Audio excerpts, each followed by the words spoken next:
एलविश भाई के फैंस जो मुझे डीएम कर करके कह रहे प्रिंस को रोस्ट करो, प्रिंस की गांड मार लो। भाई आई एम रियली सॉरी, मेरा लौंडों में इंटरेस्ट नहीं है। तो यूट्यूब के लिए तो हमारे पास समय नहीं है कि यूट्यूब पे प्रिंस को रोस्ट करे। क्या ही व्यूज आ जाएंगे, जानते ही कितने लोग हैं उसको। सो हे गाइस, क्या कौमिरा ने प्रिंस नरूला को रोस्ट कर दिया है? यस गाइस, कौमिरा ने अपने इंस्टाग्राम पे एक वीडियो शेयर की जिसमें उन्होंने प्रिंस नरूला को जमकर रोस्ट किया। प्रिंस नरूला वर्सेस एलविश यादव की कंट्रोवर्सी बहुत हाइप पे है और एलविश भाई के फैंस जो मुझे डीएम कर करके कह रहे प्रिंस को रोस्ट करो, प्रिंस की गांड मार लो। भाई आई एम रियली सॉरी, मेरा लौंडों में इंटरेस्ट नहीं है।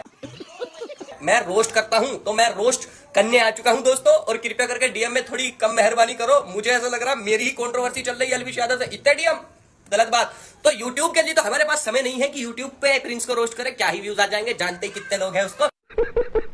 तो फाइनली इंस्टा पे ही रोस्ट कर देते। याद रखना, keep share keep follow and हाँ, कमेंट में थोड़ा सा प्यार दे देना प्रिंस भाई को। कंट्रोवर्सी की जड़ है रोडीज। एलविश यादव जब से गैंग लीडर बने हैं रोडीज के, प्रिंस नरूला लिया नहीं पड़ रहा। प्रिंस नरूला को यूं लग रहा मैं ही तो था यहाँ पे एक सिग्मा मेल, मैं ही था, मेरी चल रही थी। यो एलविश को बुला लिया, एलविश जब मेरे ऊपर बूत रही हो, मेरे पे भारी पड़ रही है। बात प्रिंस भाई फैजू के इंटरव्यू में जाके यूं कहते मैं एलविश पे चार्ज नहीं लेता, छोटा भाई समझ के चार्ज लेता। और पर भी मैंने अभी हमारी फर्स्ट लड़ाई है रोडीज की, यहाँ पर भी मैंने इसको मतलब छोटा भाई समझ के ना वैसे नहीं लड़ रहा था जैसे मैं बाकी से लड़ता हूँ।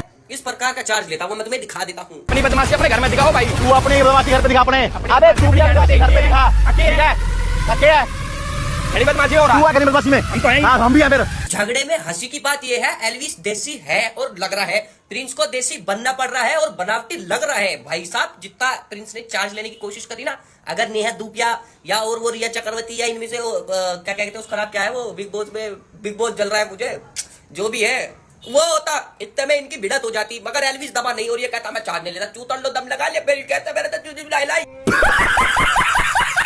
एलविश से कोई प्रॉब्लम नहीं, मुझे प्रॉब्लम जो वो नहीं है, जो वो बनना चाहता है उससे। तुम इस शो को भी गाली देते थे कि चुतिया शो है, और बोलते थे नेहा के बारे में, रिया के बारे में, मेरे बारे में, निखिल के बारे में बोलते थे, और फिर तुम रीड करके इसी शो में आए। आप देखो बहुत सारे लोगों को ऐसा लगता है जो बंदा किसी को रोस्ट करता है तो वो उसकी बेइज्जती नहीं कर रहा, वो उससे हेट नहीं करता, वो उसको जस्ट रोस्ट कर रहा है फॉर हिज कंटेंट। वो अपना कंटेंट बनाने के लिए उसको रोस्ट कर रहा है, पर्सनल ग्रजेस किसी को नहीं होती। और एलविश भाई ने अगर रोडीज को रोस्ट करा है तो कुछ चुतियापे होंगी, वहां होती होंगी कुछ ऐसी हरकतें, इसलिए रोस्ट करा है और कंटेंट बनाया डाला है। अब प्रिंस भाई एक बात समझ लो, कुछ जगहों को सुधारने के लिए वहां जाना पड़ता है, इसलिए शायद एलविश यादव रोडीज में गया है, उसको सुधारा है, इसलिए वहां गए हैं। आपको ऐसा क्यों लगता है कि इंसान पर्सनली हेट करता है उन सब चीजों को? जब शो वाले टीआरपी के लिए पीछे चूतर जुड़े, भाई हम तुम्हें 1 करोड़ देंगे, एक एपिसोड के आ जाओ, और तुम्हें मिल रहा है 20,000, तो मजदूरी का दुख तो होगा। भाई मेरे को एक चीज बताओ, रोडीज में गैंग लीडर किस बेसिस पे चूज होते हैं? अब तो मुझे लगता है कि कभी तो ऐसे भी हो जाते हैं।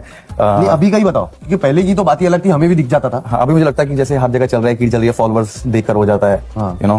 लीडर में टैलेंट नहीं है तो वो आगे क्या सिखा पाएगा? प्रिंस भाई तुमने 4, 5, 6 एपिसोड कर लिए, सीजन कर लिए रोडीज के, तुम्हें भी ले रहे। एलविश यादव एक सीजन में आया, एक सीजन में पूरे सीजन का अस काट दिया टीआरपी में। देखो शो वालों को टीआरपी से मतलब होता है, टीआरपी से पैसा कमाया जाता है, पैसे से जो है वो अपना घर चलाते हैं, तुम्हें देते हैं। इसलिए एलविश यादव को लेके आया क्योंकि उसका नंबर बहुत बड़ा है, लोग प्यार करने वाले उससे बहुत ज्यादा है। तुम इतने सालों से घिस रहे, तुम्हारे पास उतने लोग नहीं आ पाए और तुम कह रहे हो कि फॉलोवर्स के दम पे आ जाते। ये क्या ही सिखाएंगे? तुम क्या सिखा रहे हो? क्या ही कैसे गैंग लीडर हो तुम? तुम्हें आता क्या है? मैं देखता हूं तुम्हें, और तुम सिखा क्या रहे पहले देखो। तुम रोडीज के सेट पे खड़े होके फू फू कर रहे, फू फू फू फू, 10 रुपए का पैड आया, फू फू कर रहे, कोई फायदा है? कहां सीख रहे? उधर शूटिंग करके तुम ज्ञान मतलब मोटिवेशन कर रहे हो, लड़को यू करना जीवन में, और यहाँ का तुम फेफड़े गला रहे हैं, यो सिखा रहे तुम। और तुम्हें आता क्या है इंस्पायर करने वाला? तुम्हें देश के प्रधानमंत्री का, पहले प्रधानमंत्री का नाम तक नहीं पता। इंडिया के पहले प्राइम मिनिस्टर का नाम क्या था, ये बता दे सर। पहले प्राइम मिनिस्टर हंस के टाल दी, अपनी मारी हलान। दूसरा करे तो हो मतलब वही काम हो गया, महफिल में मैंने पाद दिया तो बदबू आई नहीं, दूसरे ने पाद दिया तो मेरे तो नाक के बाल जल गए। बट अब एजुकेशन पे आ जाते, तुम्हारी एजुकेशन कितनी है? तुम्हें 13 सत्य तो पता नहीं, और तुम बात कर रहे इंस्पिरेशन क्या सिखाएंगे और क्या यूथ को मोटिवेट करेंगे, उसकी कर रहे रोडीज में खड़े होके फैजू के इंटरव्यू में बैठ के। पर 13 7 जा कितने होते हैं? हाँ जी, 13 into 7।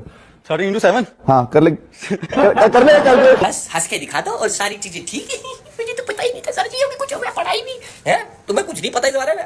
और तुम भी कहते हो फॉलोवर, तुम फॉलोवर वालों के सामने बेक मानते, भाई मेरा यूट्यूब चैनल बनाया है, अलवेज कहता पूरा फैंस था, मुझे फॉलो कर लेगा, सब्सक्राइब कर लगे, और फिर तुम कह रहे इनका हुआ क्या, नंबर मिल गए, एकदम से आ गए, सक्सेस का नहीं पता। अरे भाई 2016 से घिस रहा है वो भी। यूट्यूबर जितने घिसते उतने तुम ना घिस पाए, और तुमने किसी हो हमें पता नहीं, मरे हम नहीं देख पाए, तुम्हारे साथ हम कनेक्ट नहीं कर पाए। ठीक है भैया जी, मेरे चैनल को सब्सक्राइब कर लो भाई, प्रिंस भाई के चैनल को सब्सक्राइब करो भाई। ये कौन सा पहली बार कैसे ब्लॉग? प्रिंस ब्लॉग हाँ अभी शुरू किया, तो भाई अब इसको जल्दी से पाड़ मारो बढ़िया करो। अब एक फॉलोवर वाले की बात से तुम्हारे अकाउंट में 50, 60, 1 लाख फॉलोवर आ गए होंगे। और एक बात और ध्यान रखना सर जी, आपका जो प्रिंस नरूला म्यूजिक चैनल है यूट्यूब का, उस पे जो 100 मिलियन पार गाना है ना, वो भी एक यूट्यूबर, एक स्टैंड अप कॉमेडियन जिसने यूट्यूब से शुरू करता उसकी वजह से है, जिसकी तुम लोग अपने जाके भाई बाहर जाके एक सरप्राइज या तोड़ गाना जिसके साथ मनाया था। थैंक यू सो मच दोस्तों for watching this video. And हाँ, don't take it personally, it's just a content. ये कंटेंट है, कल में तुम्हारे सामने आएगा, तुम्हारे सामने मचाएगा, तुम्हारे साथ खड़ा होगा, फिर तुम्हें तो गाइस कौमिरा ने वीडियो के कैप्शन में लिखा कि ये वीडियो सिर्फ मजाक के लिए बनाई गई है, कोई दिल पे ना लेना वरना मैं आपकी ले लूंगा। वेल, इस पर आपके क्या ओपिनियन है हमें कमेंट करके जरूर बताना।